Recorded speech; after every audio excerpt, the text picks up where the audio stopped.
दोस्तों, अगर आप यहाँ तक आए हो तो समझ लीजिए ये वीडियो संयोग नहीं है, क्योंकि जो बात अब आने वाली है वो आपकी सोच को हिला देगी, आपके अकेलेपन की परिभाषा बदल देगी और शायद आपकी पूरी जिंदगी का नजरिया भी। अभी मत जाइए, क्योंकि कहानी का अंत ही असली शुरुआत है। यही वो पल है जहाँ कमजोर इंसान रुक जाता है और मजबूत इंसान खुद को पहचान लेता है। इस कहानी का आखिरी हिस्सा आपको यह समझा देगा कि अकेला रहना अभिशाप नहीं, बल्कि ईश्वर का दिया हुआ प्रशिक्षण है। और अगर आपने इसे पूरा देख लिया तो आप कभी भी अकेलेपन से डरोगे नहीं। इसलिए दोस्तों, वीडियो को लास्ट तक जरूर देखना, क्योंकि अंत में जो सीख मिलेगी वो किसी किताब में नहीं मिलेगी। और अगर आपको ऐसी कहानियां पसंद हैं जो दिल को छू जाए, दिमाग को जगा दें और आत्मा को मजबूत बना दें, तो अभी कृष्णा मोटिवेशन वर्ल्ड चैनल को अनलाइक करो, कमेंट में जय श्री कृष्ण लिखो, अनसब्सक्राइब करो बस, और इस वीडियो को शेयर करो उन लोगों के साथ जो आज अकेलेपन से जूझ रहे हैं, क्योंकि हो सकता है आपका एक शेयर किसी को टूटने से बचा ले। तो बने रहिए अंत तक, क्योंकि अब शुरू होने वाली है सबसे शक्तिशाली सीख। आज हम आपको अकेले रहने की ताकत क्या होती है इसको एक कहानी से बताने वाले हैं। कैसे आप अकेले रहकर भी सब कुछ हासिल कर सकते हो। तो दोस्तों, इस वीडियो को पूरा देखना। मैं दावे के साथ कह सकता हूं कि इस वीडियो को देखने के बाद आप अकेले रहने की ताकत के बारे में जान जाएंगे। तो चलिए शुरू करते हैं। एक छोटे से गांव में एक गुरुजी अपना आश्रम बनाकर रहा करते थे। उनका चलन दूर दूर के गांवों तक था, क्योंकि उनका ज्ञान देने का तरीका दूसरे लोगों से काफी अलग था। शुरुआत में वह अपने शिष्यों को उपदेशों के माध्यम से संगीत ज्ञान देते थे। उसके बाद वह अपने शिष्यों को उस ज्ञान का अनुसरण करके अपने व्यावहारिक जीवन में उतारने को कहते थे। दोस्तों, एक बार उस आश्रम में एक राजा अपने बेटे को लेकर पहुंचता है। राजा ने उस गुरुजी से प्रार्थना की और कहा कि आप मेरे बेटे को अपने आश्रम में रहने दें और उसे अपना शिष्य बनाकर अपने तरीके से उसे ज्ञान दें। गुरुजी ने मुस्कुराते हुए कहा कि आज से तुम्हारे बेटे की सारी जिम्मेदारी मेरे कंधों पर है। फिर राजा वहां से चला जाता है। गुरुजी उस राजा के बेटे को समझाते हुए कहते हैं कि यहाँ दूर दूर से गरीब और अमीर लोगों के बच्चे आते हैं, लेकिन अगर तुम अपने आप को दूसरों से महान समझोगे तो तुम ज्ञान ग्रहण नहीं कर पाओगे। अगर तुम्हें ज्ञान ग्रहण करना है तो तुम्हें दूसरों की तरह अपने आप को साधारण समझना होगा। यही ज्ञान ग्रहण करने की सबसे पहली सीढ़ी होती है। इतना कहने के बाद बुद्ध उस बच्चे को सारे शिष्यों से मिलाते हैं, लेकिन बच्चों ने राजा को जाते हुए देख लिया था, इसीलिए सभी बच्चे समझ गए थे कि यह बच्चा राजा का बेटा है। इसी वजह से आश्रम के सभी बच्चे राजा के बेटे की तरफ आकर्षित हो गए। जब गुरुजी राजा के बेटे को लेकर टहल रहे थे तो राजा का बेटा अचानक फूट फूट कर रो होने लगा, क्योंकि अभी वह सिर्फ 12 वर्ष का था और 12 वर्ष की आयु में उसके पिता उसे अपने से दूर करके चले गए थे। यह सदमा वह बच्चा सहन नहीं कर पा रहा था। वह नहीं समझ पा रहा था कि उसके पिता उसकी भलाई के लिए उसे उस गुरुजी के पास छोड़कर गए हैं। उसे रोते हुए देखकर गुरुजी ने कहा कि बेटा, मैं तुम्हें चुप नहीं कराऊंगा। हो सकता है कि आज मैं तुम्हारे आंसू पोंछ दूं, लेकिन कल तुम फिर अपने आप को अकेला पाओगे। याद रखना, जीवन में इंसान अकेले ही आता है और अकेला ही जाता है। जितनी जल्दी जो इंसान इस बात को समझ लेता है, उतनी जल्दी वह इंसान आत्मज्ञान के रास्ते पर निकल जाता है। गुरुजी ने अपनी बात आगे बढ़ाते हुए कहा कि जो इंसान अकेला रहना सीख लेता है वही खुद से प्यार कर पाता है, और जो खुद से प्यार करना जानता है वह किसी के भी जाने का अफसोस नहीं करता, क्योंकि वह खुद से ही प्यार करता है। फिर गुरुजी उस लड़के से कहते हैं, धीरे धीरे तुम आश्रम के महल में ढल जाओगे। शुरुआत में तुम्हें समस्या आ सकती है, लेकिन कुछ दिन बाद तुम्हें यही जगह बहुत अच्छी लगने लगेगी। इतना कहते ही फिर गुरुजी उस शिष्य को अपने साथ लेकर आश्रम में वापस लौट आए। उस शिष्य को भी सांत्वना मिली, क्योंकि गुरुजी की आंखों में एक पूर्व शांति झलक रही थी। उसके बाद शाम होती है तो राजा का बेटा रात्रि का भोजन करने के लिए भोजन कक्ष में पहुंचा है, तो आसपास के सभी शिष्य उसके पास आने लगे। उन सभी को पता था कि यह राजा का बेटा है और अगर हम इससे दोस्ती कर लेते हैं तो उससे हमारा बहुत फायदा होने वाला है। यही सोचकर आश्रम के ज्यादातर शिष्यों ने उसे घेर लिया था। बस कुछ बच्चे जो अकेले रहने का महत्व समझते थे, जो दिखावे में विश्वास नहीं करते थे, वह उस सम्राट के बेटे के पास जाने की बजाय अपना पूरा ध्यान खाने पर लगा रहे थे और एकांत में बैठकर अपना भोजन कर रहे थे।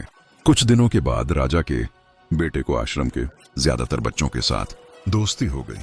अब वह आश्रम में उन बच्चों के साथ घूमता और उन्हीं के साथ अपना ज्यादातर समय बिताता। आखिरकार वह राजा का बेटा था, सुख सुविधाओं में पला हुआ था। महल में उसके आसपास बहुत से दास और दासियां होते थे। आश्रम में आसपास अपने मित्रों से घिरे होना वही दिनचर्या उसने इस आश्रम में भी अपना ली थी। ऐसा नहीं था कि गुरुजी को यह सब पता नहीं था, पर गुरु जी उसे अलग तरीके से ज्ञान देना चाहते थे। गुरुजी एक दिन उस शिष्य को अपने साथ साथ एक ऊंची चोटी पर ले गए। चोटी पर पहुंचकर गुरुजी ने उस शिष्य से कहा कि अब तुम्हारा ज्ञान पूरा हो चुका है, बस एक आखिरी रात तुम्हें यहाँ पर बितानी होगी। उसके बाद अगले दिन शाम को मैं तुम्हारे राजमहल में तुमको पहुंचा दूंगा। वह बच्चा यह बात सुनकर बहुत खुश हो गया कि अब मैं वापस अपने राजमहल चला जाऊंगा, फिर से मेरे दास और दासियां मेरे पास होंगी। उस शिष्य ने गुरुजी से पूछा कि मुझे आज रात आप यहाँ चोटी पर रहने को क्यों कह रहे हैं? आखिर मुझे कौन सा आखिरी ज्ञान यहाँ से मिलेगा? गुरुजी ने मुस्कुराते हुए कहा कि यहाँ चट्टान के पीछे तुम्हें छिपकर बैठना होगा। यहाँ पर रोज रात को एक बाज आता है, तुम्हें उस बाज को बहुत गौर से देखना है, उसकी हर गतिविधि को अच्छे से देखना है, और उस बाज को देखने के बाद अगले दिन अगर तुम उस बाज की खूबियां मुझे बता पाए तो मैं तुम्हें तुम्हारे राजमहल वापस भिजवा दूंगा। और हाँ, सुबह आने से पहले एक बात पर और ध्यान देना है। एक चरवाहा यहाँ पर अपनी बकरियों को चराने के लिए आता है। उन भेड़ बकरियों को भी अच्छे से देखना और उनकी गतिविधियों पर ध्यान देना। इतना कहकर गुरुजी वहां से चले जाते हैं। फिर काफी वक्त बीतने के बाद आधी रात में एक बाज अपने बच्चों के साथ वहां आया। बाज अपनी गतिविधि करने लगा। राजा के बेटे ने पूरी रात बाज की गतिविधियों को ध्यानपूर्वक देखा। फिर सुबह होने के बाद जब चरवाहा अपनी भेड़ बकरियों को लेकर आया तो उसने एक अभूतपूर्व दृश्य देखा। उसने देखा कि बाज एक बकरी के बच्चे को अपने पंजों से उठाकर आसमान में चला गया। उसने उस बकरी के बच्चे का शिकार कर लिया था। वह सारा दृश्य देखकर राजा का बेटा गुरु जी के पास आश्रम पहुंच गया। इससे पहले गुरु जी उससे कुछ पूछते हुए बच्चा कहता है, गुरु जी आप सारे आश्रम के बच्चों को यहाँ बुलवा लीजिए। गुरु जी ने सारे बच्चों को बुला लिया। गुरु जी कहते हैं कि बताओ वत्स क्या बात है। फिर वह राजा का बेटा अपनी बात कहता है कि मैंने अपने जीवन में बहुत सारे पक्षी को देखा है, लेकिन बाज उन सभी पक्षियों में से अलग और अद्भुत पक्षी हैं। उदाहरण के लिए एक तोता तो बहुत बोलता है, लेकिन वह कभी आसमान की ऊंचाइयों को छू नहीं सकता। ठीक वैसे ही एक बाज जो हमेशा शांत रहता है, वह आसमान की ऊंचाइयों को भी छू सकता है। एक बाज जब अपना शिकार निश्चित कर लेता है तो वह उसी पर नजरें टिकाए रखता है। चाहे बाज कितनी भी ऊंचाई पर हो, चाहे कितना भी तूफान आ जाए, फिर भी उसकी नजरें अपने लक्ष्य पर रहती हैं। आज सुबह जिस बाज को मैंने देखा वह हर बकरी को अपना शिकार नहीं बनाता, बल्कि उस बकरी के बच्चे का शिकार करता जिस पर उसकी नजर थी। इस बाज की तरह ही हमें भी अपना ध्यान एक ही लक्ष्य पर स्थिर रखना चाहिए। चाहे कितनी भी रुकावटें क्यों ना आए, हमें एक लक्ष्य पर अपना ध्यान केंद्रित करना चाहिए। दोस्तों, दूसरी बात मैंने ये सीखी है कि बाज दूसरे पक्षी की तरह झुंड में नहीं रहता है। वह आकाश में हमेशा अकेला ही रहता है। इसे हमें यही सीख लेनी चाहिए कि छोटे सोच वाले लोगों के साथ कभी नहीं रहना चाहिए। आखिरकार हम भी वैसा ही बन जाते हैं। इसलिए महान लोगों के साथ रहो या अकेले रहो, क्योंकि जब हम अकेला रहते हैं तो अपनी ताकत और कमजोरियों को अच्छे से जान पाते हैं। हम अपनी कमजोरी को जानकर उसे दूर कर सकते हैं और अपनी ताकत को जानकर उसका सही से उपयोग कर सकते हैं। लेकिन यह तभी संभव होगा जब हम अकेले रहना सीखेंगे। दोस्तों, तीसरी बात, हमें यह सीख लेना चाहिए कि बाज हमेशा अपनी सीमाओं से ऊपर रहता है। जब तूफान आता है तो हर एक पक्षी अपने घोंसले की ओर भागता है, लेकिन बाज ही एक ऐसा पक्षी है जो अपनी सीमाओं को पार करके तूफान से लड़कर बादलों के ऊपर चला जाता है। वह तब तक ऊपर उड़ता रहता है जब तक कि तूफान शांत ना हो जाए। बाज अपनी सीमाओं को इसलिए हटा पाता है क्योंकि वह समस्याओं के आने पर घबराता नहीं है, बल्कि उसे एक सकारात्मक नजरिए से उसका सामना करता है। इसी तरह हमारे जीवन में कितनी भी रुकावटें क्यों ना आ जाएं, हमें उसका सामना करना चाहिए, ना कि डर कर भागना चाहिए। चौथी बात है, हमें यह सीखना चाहिए कि बाज अपने घोंसले में घास के कोमल तिनके नहीं रखते। जो तिनके कोमल हो जाते हैं वह उन्हें निकाल कर फेंक देते हैं। उसी तरह चाहे आपको कितनी भी आरामदायक जिंदगी क्यों ना मिली हो, उससे ऊपर उठकर आलस्य को दूर करके जीवन में मेहनत करते रहना चाहिए। जीवन में शारीरिक मेहनत और पसीना बहाना चाहिए, जिससे आप मजबूत बनते चले जाएंगे। हर रोज अपने आप को चुनौतियां दो, हर दिन मुश्किलों का सामना करो, क्योंकि यही मुश्किलें आपको मजबूत बनाएगी। आपने जंगल में लोमर्डो को झुंड में शिकार करते हुए देखा होगा। लेकिन एक बाज हमेशा अकेला ही शिकार करता है। जानता है कि झुंड में रहना हौसला तो देता है, लेकिन साहस छीन जाता है। यह बातें बोलकर फिर से राजा का पुत्र बकरियों की विशेषता बताता है। वह कहता है कि बकरियां हमेशा झुंड में ही चलती हैं। उन्हें झुंड में एक साथ चलने से हिम्मत मिलती है, लेकिन जैसे ही उन पर शिकार होता है, बकरियां तीतर बितर हो जाती हैं। उनमें से एक भी बकरियां अपनी साथी की मदद के लिए नहीं आती हैं। इससे हमें यह सीख मिलती है कि हमारे साथ चाहे कितने भी लोग हो, किसी पर यकीन मत करना। यकीन करना है तो सिर्फ अपने पर करो, क्योंकि बुरा समय आने पर बकरी की तरह लोग भी तीतर बितर हो जाएंगे और आपको पता भी नहीं चलेगा। इतना कहते ही राजा के पुत्र ने गुरुजी को प्रणाम किया और बोला, हे गुरुजी, अगर मेरे से कोई सीख बाकी रह गई हो तो कृपा करके आप बता दें। गुरुजी ने सभी बच्चों से कहा कि जो अभी इस बच्चे ने बताया यह सारी बातें सही हैं, लेकिन ये सारी खूबियां तभी आप में आएगी जब आप अकेले रहने का अभ्यास करेंगे। आपने देखा होगा कि बाज कभी भी दूसरे पक्षी की तरह झुंड में नहीं रहता। वह आसमान में अकेला उड़ता रहता है और अकेले रहने के कारण वह अपनी ताकत और कमियों को जान पाता है और खुद को और ज्यादा मजबूत बना लेता है। उसको पता होता है कि यह तूफान तो जा चुका है, लेकिन दूसरा आने वाला तूफान इससे भी खतरनाक हो सकता है। इसलिए बाज पहले से ही खुद को शक्तिशाली बना लेता है। ठीक वैसे ही अगर आप भी दोस्तों से घिरे रहते हो तो आपको अपनी ताकत का पता नहीं चलेगा। अब जो भी काम करना शुरू करोगे, आपके लगेगा आपके दोस्त मदद कर देंगे, पर यह गलत बात है। दोस्तों, कुछ काम आपको अकेले रहकर भी करने होंगे। कभी कभी ऐसा समय आता है कि आपके पास कोई नहीं होगा आपका साथ देने वाला। तब आपको याद आएगा कि इससे अच्छा तो मैं खुद से ही कर लेता। तो दोस्तों, आपको भी बाज की तरह स्ट्रांग बनना होगा, तभी आप जिंदगी में सफल होंगे। इस दुनिया में आपके घर वालों को छोड़कर कोई दूसरा आपका साथ नहीं देगा। यदि आपके साथ कभी गलत हो तो आपको बाज की तरह बनना होगा, तभी आप खुद से और दुनिया से लड़ सकते हो। नहीं तो आज के समय में आपका पड़ोसी भी आपका बुरा करना चाहता है। दोस्तों, आपको जो भी काम करना हो खुद से करो, किसी के साथ का इंतजार मत करो, खुद से ही काम पर लग जाओ। आप एक दिन कामयाब जरूर होंगे। इतना कहकर गुरुजी ने अपनी बात खत्म करते हुए कहते हैं कि मैं आज रात इस राजा के बेटे को इसके राजमहल में वापस पहुंचा दूंगा, क्योंकि इसकी सिख यहीं पर खत्म होती है। और यह कहकर गुरुजी राजा के बेटे को उसके राजमहल छोड़ आए। अकेलापन एक ऐसा शब्द जिससे सब घबराते हैं। अगर मैं कहूं कि आपको अकेले रहना है तो आप परेशान हो जाएंगे, क्योंकि हमें इसकी आदत नहीं है ना, ही हम ऐसा करना चाहते हैं। बदलते जमाने के साथ लोगों का रहन सहन तो बदल ही रहा है, साथ ही जीने का तरीका भी बदल रहा है। कई लोग ऐसे हैं जो किसी मजबूरी में, जैसे नौकरी इत्यादि के कारण अकेले रहते, तो कई लोग ऐसे हैं जो अपनी मर्जी से अकेले रहना पसंद करते हैं, अपने काम को सच्ची लगन से अकेले ही करते हैं। जो लोग अपने मर्जी से अकेले रहते हैं उनमें कुछ अलग ही गुण होते हैं। ऐसे लोग जीवन में सफलता जल्दी पा लेते हैं। अकेले रहने के फायदे अगर आपने समझ लिया तो समझो आपने पूरी जिंदगी समझ ली। अकेले रहना किसी के लिए वाकई कम नहीं है अकेले रहने का, लेकिन यह भी मतलब नहीं है कि हम अपने घर परिवार मित्र से दूर रहे। अकेले रहने की भी एक कला है जो आगे आपको इस कहानी में पता चलेगा। अकेले रहने का यह मतलब है एकांत में रहकर अपने काम को, अपने सम्मान को, अपने प्रतिष्ठा को, अपने अंदर झांकने की कला को, अपने उज्जवल भविष्य को आप कैसे आगे बढ़ा सकते हैं उसके बारे में जानना। हम अकेले रहने के उन 7 अमूल्य गुणों के बारे में भी जानेंगे इस कहानी के माध्यम से। एक व्यक्ति एक गुरु के पास आया और बोला, गुरुदेव, मेरे दुख का कारण क्या है? वह गुरुदेव बहुत ही बड़े ज्ञानी व्यक्ति थे। गुरु ने कहा, अपने आप को चीजों से चिपका लेना, चीजों को पता कर लेना और उन चीजों के प्रति आसक्त होकर उसके पीछे भागना ही तुम्हारे दुख का कारण है। उस व्यक्ति ने गुरु को धन्यवाद किया और कहा, गुरुदेव, आपने तो मेरी समस्या का समाधान कर दिया। मैं इतने दिनों से अपनी समस्या का समाधान चाहता था। आपका धन्यवाद गुरुदेव। यह कहकर वह व्यक्ति वहां से जा। तभी गुरुदेव ने कहा, पूरी बात तो सुन लो। उस व्यक्ति ने कहा, नहीं गुरुदेव, आपका इशारा मिल गया, बस वही काफी है, और समझदार को इशारा ही काफी होता है। 1 महीने के बाद वह व्यक्ति फिर से गुरु जी के पास आया। इस बार उस व्यक्ति का हाल बहुत ही बुरा था। वह बहुत ही दुखी था और सीधे गुरु के चरणों में गिर गया और कहा, गुरुदेव, आपने जो कहा था मैंने वैसा ही किया, पर मुझे यह सुख नहीं मिला, मुझे तो और दुख मिल रहा है।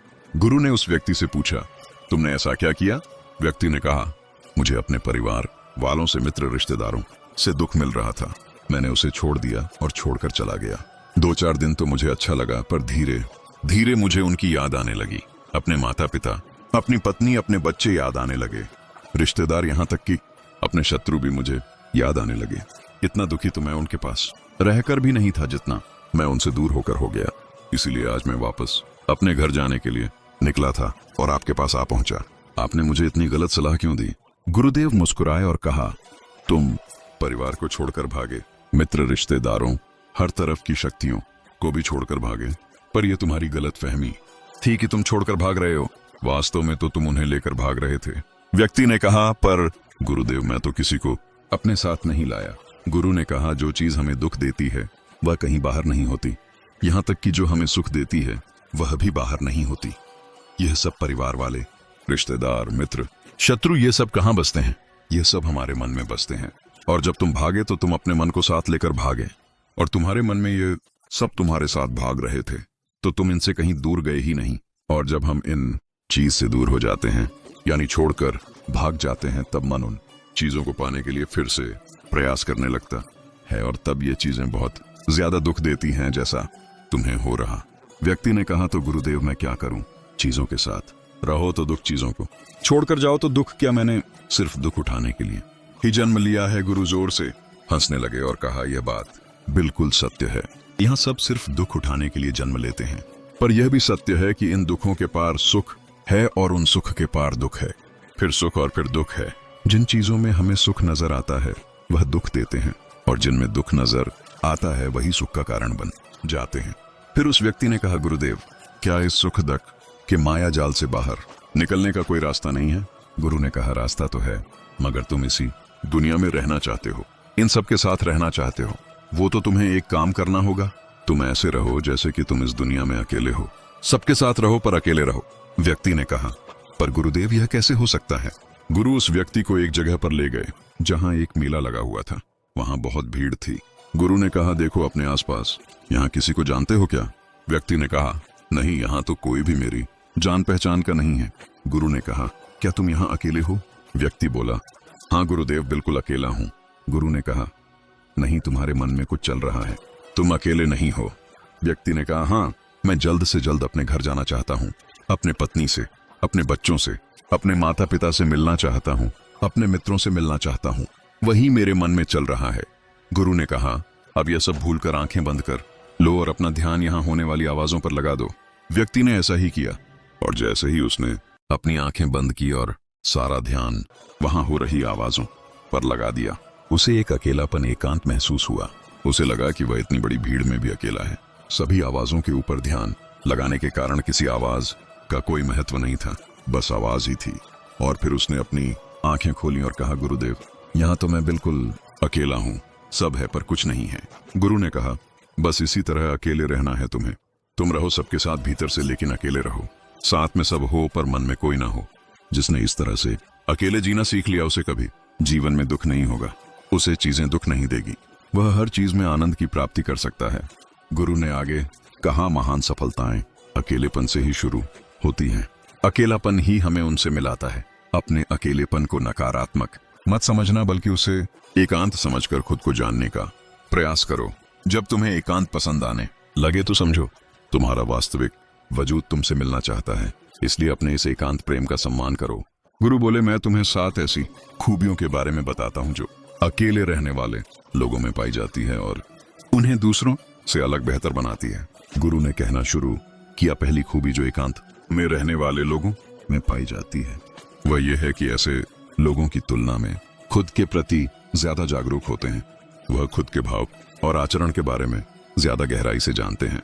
ऐसा इसीलिए होता है क्योंकि जब हम अकेले होते हैं तो हमें खुद के बारे में सोचने का काफी समय मिल जाता है, जिससे हम खुद के व्यवहार को अच्छे से समझ पाते हैं। एकांत में रहने वाले लोग खुद की कमजोरी और ताकत को भी अच्छे से जान पाते, जिससे वह दूसरे लोगों की तुलना में किसी भी खराब परिस्थिति का सामना ज्यादा अच्छे से कर सकते हैं। फिर गुरु ने कहा, अकेले रहने वाले लोगों की दूसरी खूबी है कि यह सकारात्मक सोच वाले लोग होते हैं। देखो, जब बहुत से लोग हमारे साथ होते हैं तो वहां एक दूसरे से तुलना, जलन, घमंड, लालच जैसे को विचार अपने आप ही मन में आने लगते हैं। फिर इंसान इन विचारों के बस में आकर उल्टे सीधे काम करने लगता है। हालांकि ऐसा नहीं है कि एकांत में रहने वाले लोगों के मन में यह विचार नहीं आते, लेकिन वह अकेले हैं। इससे दूसरों की तुलना में जलन घमंड जैसे विचार उनके मन में थोड़ा कम आते हैं। साथ ही अकेले रहने की वजह से उन्हें खुद के बारे में सोचने का ज्यादा समय मिलता है, जिससे वह अपने नकारात्मक विचारों को पहचान कर उन्हें कम कर सकते हैं, जिसके कारण ऐसे एकांत में रहने वाले लोग ज्यादा सकारात्मक होते हैं। इसीलिए अकेले रहने वाले लोगों की तीसरी खासियत यह है कि ये लोग ज्यादा अनुशासित और आत्मनिर्भर होते, क्योंकि अकेले रहने वाले लोगों को अपनी ज्यादातर काम खुद से ही करने पड़ते हैं। इसीलिए ये दूसरों की तो तुलना में ज्यादा आत्मनिर्भर होते हैं। साथ ही ऐसे लोगों को दूसरों का काम भी पसंद नहीं आता। यह अपना काम खुद करने पर ही भरोसा करते हैं। साथ ही यह लोग कोशिश भी करते हैं कि दूसरों से कम सहायता लेनी पड़े, क्योंकि ऐसे लोग आत्मनिर्भर और अपने काम को लेकर स्पष्ट होते हैं। ऐसे लोग अनुशासित भी होते हैं।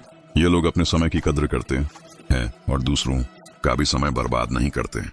अकेले होने की वजह से ऐसे लोग एक निश्चित दिनचर्या का पालन भी करते हैं, जिससे यह लोग ज्यादा व्यवस्थित होते हैं और यह भी इनके अनुशासित होने का एक कारण है। फिर गुरु ने आगे कहा, अकेले रहने वाले लोगों की चौथी खासियत यह है, यह लोग किसी भी चीज के बारे में बड़ी बारीकी से और गहराई में जाकर सोच सकते हैं। अकेले रहने वाले लोगों की यह सबसे बड़ी खासियत होती।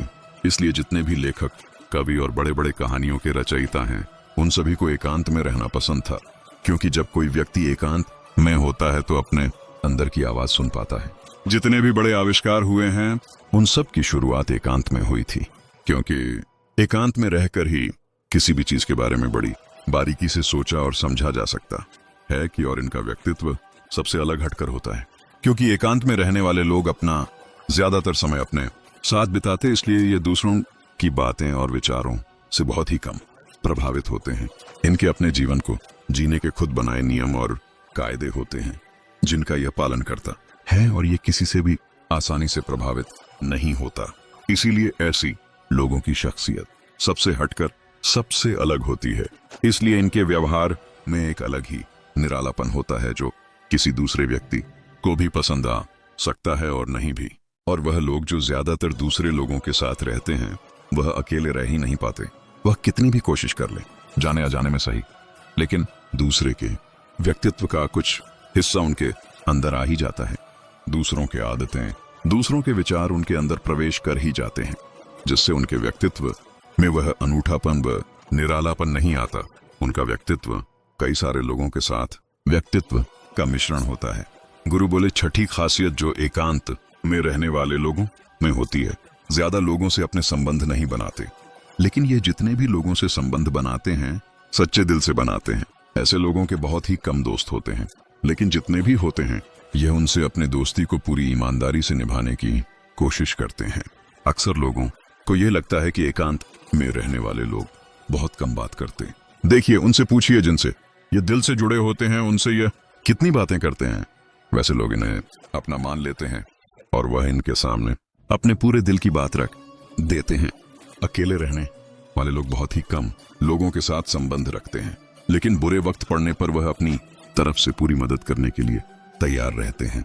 इसलिए इनके रिश्ते कम लोगों से होते हैं, लेकिन जिनके साथ भी होते हैं बहुत मजबूत होते हैं।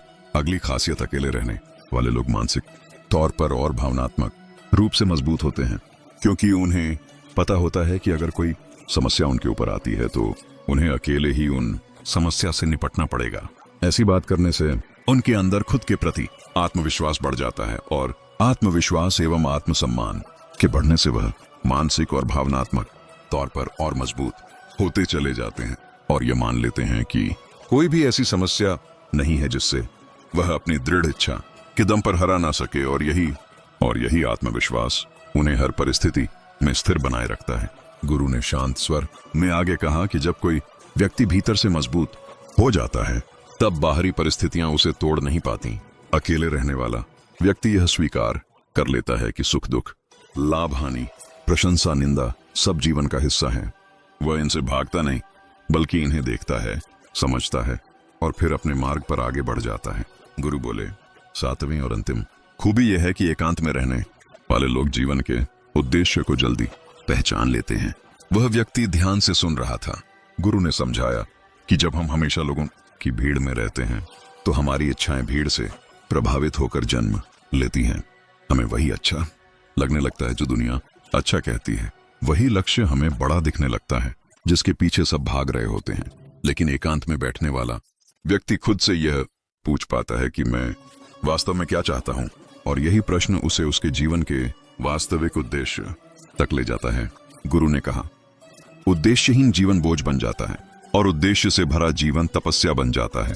जब व्यक्ति को अपना उद्देश्य मिल जाता है तो अकेलापन उसे डराता नहीं बल्कि उसे शक्ति देता है। तब वह जान लेता है कि उसे किस दिशा में चलना है और किन बातों को अनदेखा करना है। वह व्यक्ति अब पूरी तरह शांत हो चुका था। उसके चेहरे पर वही बेचैनी नहीं थी जो पहली बार गुरु के पास आने पर थी। उसने विनम्रता से पूछा, गुरुदेव, लेकिन समाज में रहते हुए, परिवार निभाते हुए, जिम्मेदारियां निभाते हुए इस तरह का एकांत कैसे संभव है? गुरु मुस्कुराए और बोले, यही तो कला है। एकांत का अर्थ जंगल में जाकर रहना नहीं है। एकांत का अर्थ है भीतर की स्वतंत्रता। जब तुम अपने मन को दूसरों की अपेक्षाओं से मुक्त कर लेते हो, जब तुम प्रशंसा से फूलते नहीं और निंदा से टूटते नहीं, जब तुम्हारे निर्णय दूसरों की राय पर नहीं बल्कि तुम्हारी अंतरात्मा पर आधारित होते हैं, तब तुम एकांत में होते हो, चाहे तुम्हारे चारों ओर कितनी ही भीड़ क्यों ना हो। गुरु ने आगे कहा, घर में रहो, परिवार के साथ रहो, समाज में रहो, लेकिन भीतर से निर्भर मत बनो। संबंध निभाओ लेकिन अपने अस्तित्व को मत खो। प्रेम करो लेकिन आसक्ति मत पालो। जब यह संतुलन आ जाता है तब व्यक्ति दुख से ऊपर उठने लगता है। वह व्यक्ति बोला, गुरुदेव, क्या इसका अर्थ यह है कि हमें भावनाओं से दूर हो जाना चाहिए? गुरु ने गंभीर स्वर में कहा, नहीं, भावनाएं जीवन का सौंदर्य हैं, लेकिन भावनाओं का गुलाम बन जाना दुख का कारण है। एकांत में रहने वाला व्यक्ति भावनाओं को महसूस करता है लेकिन उनमें बहता नहीं। वह दुख को देखता है, स्वीकार करता है और फिर उसे जाने देता है। गुरु ने थोड़ी देर रुककर कहा, याद रखो, जो व्यक्ति अकेले बैठ सकता है वही सही अर्थों में लोगों के साथ चल सकता है। जिसे अकेले रहना नहीं आता वह हमेशा किसी न किसी सहारे की तलाश में रहेगा, और सहारा जब टूटता है तो वही व्यक्ति सबसे ज्यादा टूटता है। वह व्यक्ति अब पूरी तरह बदल चुका था। उसने गुरु के चरणों में नतमस्तक होकर कहा, गुरुदेव, आज मुझे समझ आ गया कि मेरा दुख दूसरों की वजह से नहीं था बल्कि मेरी निर्भरता की वजह से था। गुरु ने आशीर्वाद देते हुए कहा, जाओ, अपने जीवन में लौट जाओ, अपने कर्तव्यों से मत भागो। बस इतना याद रखना, तुम अपने भीतर अकेले हो, पूर्ण हो और सक्षम हो। वह व्यक्ति वहां से चला गया, लेकिन अब उसके कदमों में बोझ नहीं था। उसके चेहरे पर एक स्थिर मुस्कान थी। वह जान चुका था कि सुख की खोज बाहर नहीं, भीतर है। समय बीतता गया। वही व्यक्ति अब अपने जीवन में पहले से ज्यादा जिम्मेदार, शांत और संतुलित हो गया था। वह परिवार के साथ भी था, मित्रों के साथ भी, लेकिन अब कोई भी परिस्थिति उसे भीतर से हिला नहीं पाती थी। जब समस्याएं आती वह घबराता नहीं बल्कि एकांत में बैठकर समाधान खोजता। जब लोग उसकी आलोचना करते वह उसे सुनता, समझता और जो आवश्यक होता उसे स्वीकार कर लेता, बाकी को छोड़ देता। उसने महसूस किया कि अकेले रहना उसे कमजोर नहीं बल्कि मजबूत बना रहा है। अब उसे भीड़ की आवश्यकता नहीं थी, न ही किसी की स्वीकृति की भूख। उसका आत्मसम्मान उसके भीतर से आता था। और यही संदेश गुरु देना चाहते थे। अकेलापन अभिशाप नहीं है। यदि तुम उससे भागते हो तो वह तुम्हें डराएगा, लेकिन यदि तुम उसे समझ लेते हो तो वही अकेलापन तुम्हारा सबसे बड़ा मित्र बन जाता है। अकेले रहने की ताकत यही है कि वह तुम्हें खुद से मिलवाती है। जब तुम खुद से मिल जाते हो तब दुनिया की कोई भी शक्ति तुम्हें तोड़ नहीं सकती। इसलिए दोस्तों, अकेलेपन से मत डरो, उसे अपनाओ, समझो और उसे अपनी साधना बना लो। क्योंकि जो व्यक्ति अकेले खड़ा होना सीख जाता है वही जीवन में सबसे ऊंची उड़ान भरता है। बिल्कुल बाज की तरह जो अकेले उड़ता है लेकिन सबसे ऊंचाइयों को छूता है। गुरु की वह बात उस व्यक्ति के हृदय में गहराई तक उतर चुकी थी। वह अब समझ चुका था कि अकेले रहने का अर्थ त्याग नहीं बल्कि जागरूकता है। उसी दिन से उसने अपने जीवन को देखने का नजरिया बदल लिया।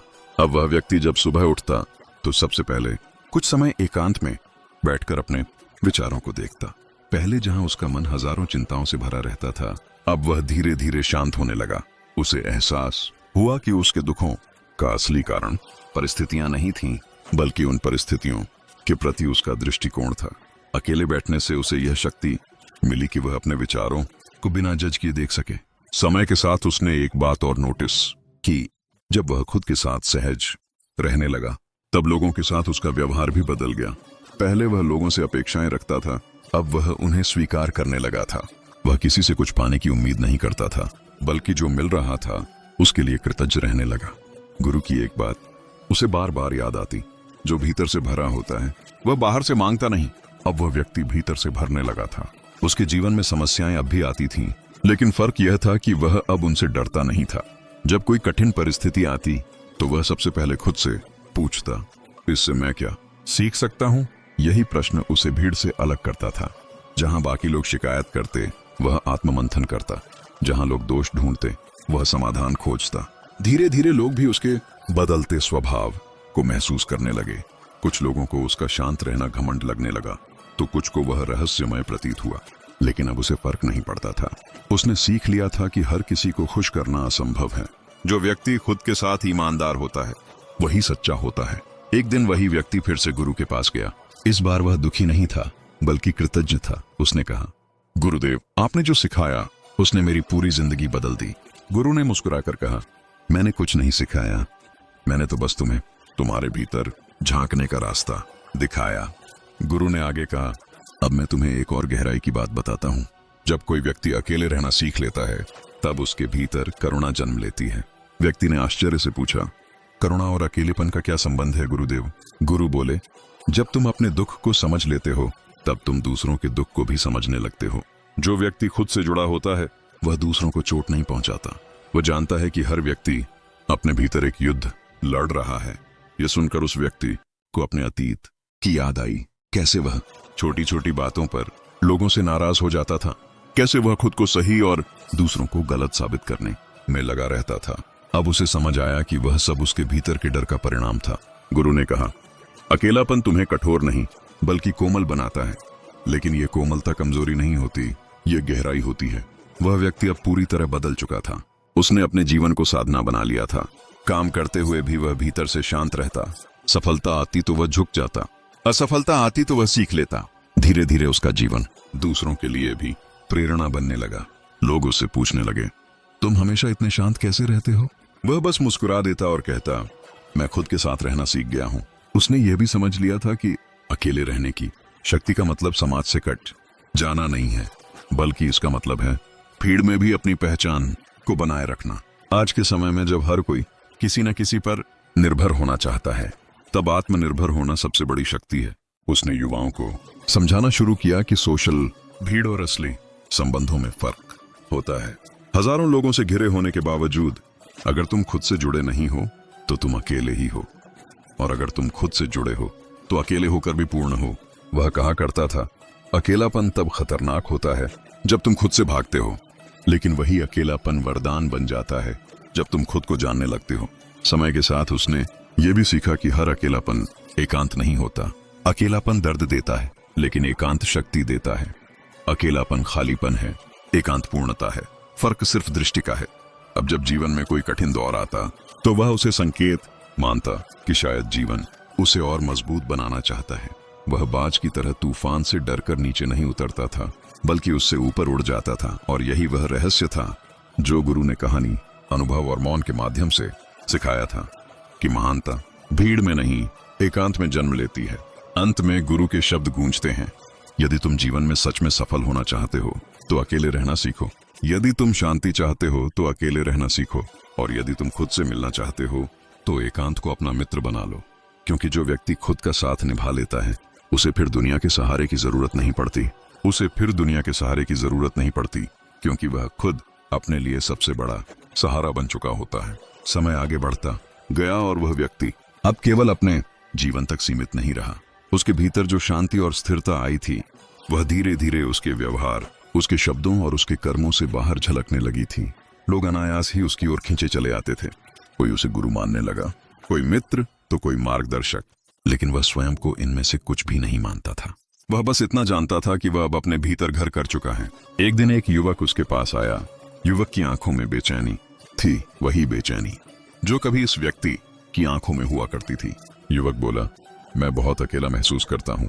मेरे पास दोस्त हैं, परिवार है, फिर भी मन खाली खाली रहता है। मैं क्या करूं? उस व्यक्ति ने युवक को गौर से देखा और शांत स्वर में कहा, तुम अकेले नहीं हो, तुम खुद से दूर हो।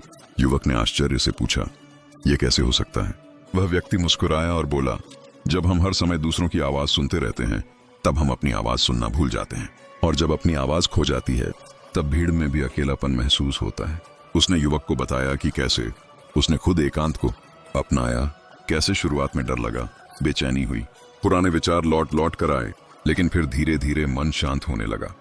उसने कहा, एकांत कोई जादू नहीं करता, ये तुम्हें आईना दिखाता है, और आईना देखने की हिम्मत हर किसी में नहीं होती। युवक कुछ देर चुप रहा, फिर बोला, लेकिन जब मैं अकेला बैठता हूं तो मेरे डर, मेरी असफलताएं, मेरी गलतियां सब सामने आ जाती हैं। वह व्यक्ति बोला, यही तो शुरुआत है, जब तक ये सब सामने नहीं आएंगे तब तक तुम मुक्त कैसे हो पाओगे। जो भागता है वही डरता है, जो देख लेता है वही मजबूत बनता है। उस दिन के बाद वह युवक भी धीरे धीरे एकांत में बैठने लगा। शुरू में कुछ मिनट, फिर कुछ घंटे, और समय के साथ उसने भी महसूस किया कि उसका डर उसकी कल्पना से बड़ा नहीं था। उसका दुख उसे तोड़ने नहीं आया था, बल्कि उसे समझाने आया था। इस तरह वह व्यक्ति अब एक जीवंत उदाहरण बन चुका था, अकेले रहने की ताकत का। लेकिन उसके भीतर कोई अहंकार नहीं था। वह जानता था कि यह ताकत उसकी नहीं, बल्कि उस मौन की देन है जिसे उसने अपनाया था। एक दिन वही गुरु जिनसे उसने यह सब सीखा था उसके सपने में आए। गुरु ने कहा, अब तुम समझ गए हो, याद रखना, ज्ञान को बांटना शब्दों से नहीं, जीवन से होता है। सुबह उठते ही उसके मन में एक गहरी स्पष्टता थी। उसने निश्चय किया कि वह अब जहां भी रहेगा, जैसा भी करेगा, अपने जीवन से यह संदेश देगा कि अकेलापन डर नहीं है। वह अब जब भी किसी को टूटते हुए देखता तो उसे उपदेश नहीं देता, वह बस उसके साथ चुपचाप बैठ जाता, क्योंकि उसने जान लिया था कि कभी कभी मौन सबसे बड़ा सहारा होता है। उसकी उपस्थिति ही लोगों को यह एहसास दिला देती थी कि अकेले रहना सुरक्षित भी हो सकता है। उसने यह भी देखा कि दुनिया में अधिकतर संघर्ष तुलना से जन्म लेते हैं। कोई किसी से आगे निकलना चाहता है, कोई किसी से कम नहीं दिखना चाहता, लेकिन एकांत में रहने वाला व्यक्ति तुलना से मुक्त हो जाता है। वह जानता है कि हर व्यक्ति की यात्रा अलग है, उसकी गति अलग है, उसका उद्देश्य अलग है। धीरे धीरे उसने यह भी समझा कि अकेले रहने की ताकत केवल मानसिक नहीं, बल्कि आध्यात्मिक भी होती है। जब मन शांत होता है तब जीवन अपने आप सही दिशा दिखाने लगता है। तब निर्णय डर से नहीं, स्पष्टता से लिए जाते हैं। अब वह व्यक्ति जब पीछे मुड़कर अपने पुराने जीवन को देखता तो उसे अपने ऊपर करुणा आती। वह सोचता कि काश ये समझ पहले आ गई होती, लेकिन फिर वह मुस्कुरा देता, क्योंकि उसे पता था कि हर अनुभव अपने समय पर ही आता है। उसने यह भी जाना कि हर कोई अकेले रहने के लिए तैयार नहीं होता। कुछ लोग भीड़ में ही सुरक्षित महसूस करते हैं, और यह भी ठीक है, लेकिन जो लोग भीतर से बुलावा महसूस करते हैं उन्हें एकांत से डरना नहीं चाहिए। वह अक्सर कहा करता था, अगर तुम्हें बार बार अकेले बैठने का मन करता है तो समझ लेना कि तुम्हारी आत्मा तुमसे बात चाहती है। और जो लोग इस बात को समझ लेते हैं वे फिर जीवन को बोझ नहीं, उत्सव की तरह जीते हैं। समय बीतता गया, वह व्यक्ति बूढ़ा होने लगा, लेकिन उसके भीतर की शांति और गहराती गई। शरीर कमजोर हो रहा था, लेकिन आत्मा और मजबूत। लोग उससे पूछते, आपको किसी बात का डर नहीं लगता? वह हंसकर कहता, जिसने अकेलेपन से दोस्ती कर ली उसे खोने का डर नहीं रहता। अपने जीवन के अंतिम दिनों में उसने बस एक ही संदेश छोड़ा, दुनिया तुम्हें बहुत कुछ दे सकती है, लेकिन तुम्हें तुमसे सिर्फ एकांत ही मिलवाता है। और जो खुद से मिल गया उसे फिर कुछ पाने की जरूरत नहीं रहती। और यही उस कहानी का सार छिपा था, अकेले रहने की ताकत में। अकेलापन अगर भागने की वजह बन जाए तो वह अंधकार है, लेकिन अगर समझने की वजह बन जाए तो वही अकेलापन प्रकाश बन जाता है। यही वह प्रकाश है जो व्यक्ति को साधारण से असाधारण बना देता है, और वही प्रकाश अब उसके जीवन की पहचान बन चुका था। लेकिन कहानी यहीं समाप्त नहीं होती, क्योंकि एकांत की यात्रा कभी पूरी नहीं होती। वह हर दिन और गहराती जाती है। जैसे जैसे समय आगे बढ़ा, उस व्यक्ति के जीवन में एक और बड़ा मोड़ आया, जिसने अकेले रहने की ताकत को और भी गहरे स्तर पर उजागर किया। एक समय ऐसा आया जब उसके जीवन में सब कुछ ठीक चल रहा था, सम्मान था, लोग सुनते थे, उसकी बातों को महत्व देते थे। लेकिन जीवन का स्वभाव है परीक्षा लेना। एक दिन अचानक उसने अपने सबसे करीबी व्यक्ति को खो दिया। वही व्यक्ति जिसके साथ उसने कई यादें साझा की थीं, जिसके साथ हंसी और मौन दोनों बिताए थे। यह घटना उसके जीवन में एक गहरा सन्नाटा लेकर आई। पहली बार उसे लगा कि शायद अब वह टूट जाएगा। वह जानता था कि उसने एकांत को अपनाया है, लेकिन यह पीड़ा अलग थी। यह नुकसान ऐसा था जिसे शब्दों में नहीं बांधा जा सकता था।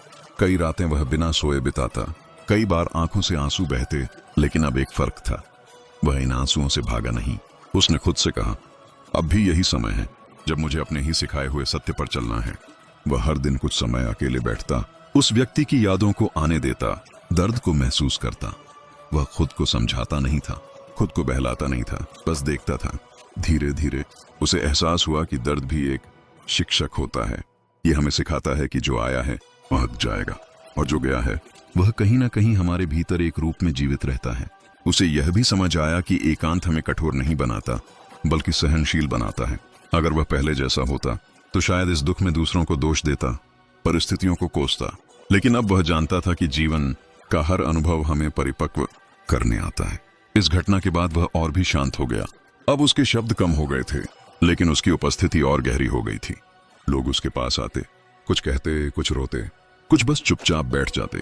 वह किसी को रोकता नहीं था, किसी को समझाता नहीं था। वह जानता था कि हर व्यक्ति को अपनी यात्रा खुद करनी होती है। एक दिन एक महिला उसके पास आई। वह बोली, मैं अकेले रहने से डरती हूँ। मुझे लगता है कि अगर मैं अकेली रह गई तो टूट जाऊंगी। उस व्यक्ति ने उसे देखा और कहा, अकेले रहना और अकेला महसूस करना अलग अलग बातें हैं। तुम अकेले नहीं हो, तुम अपने डर के साथ हो, और जब तक तुम अपने डर को नहीं देखोगी तब तक वह तुम्हें डराता रहेगा।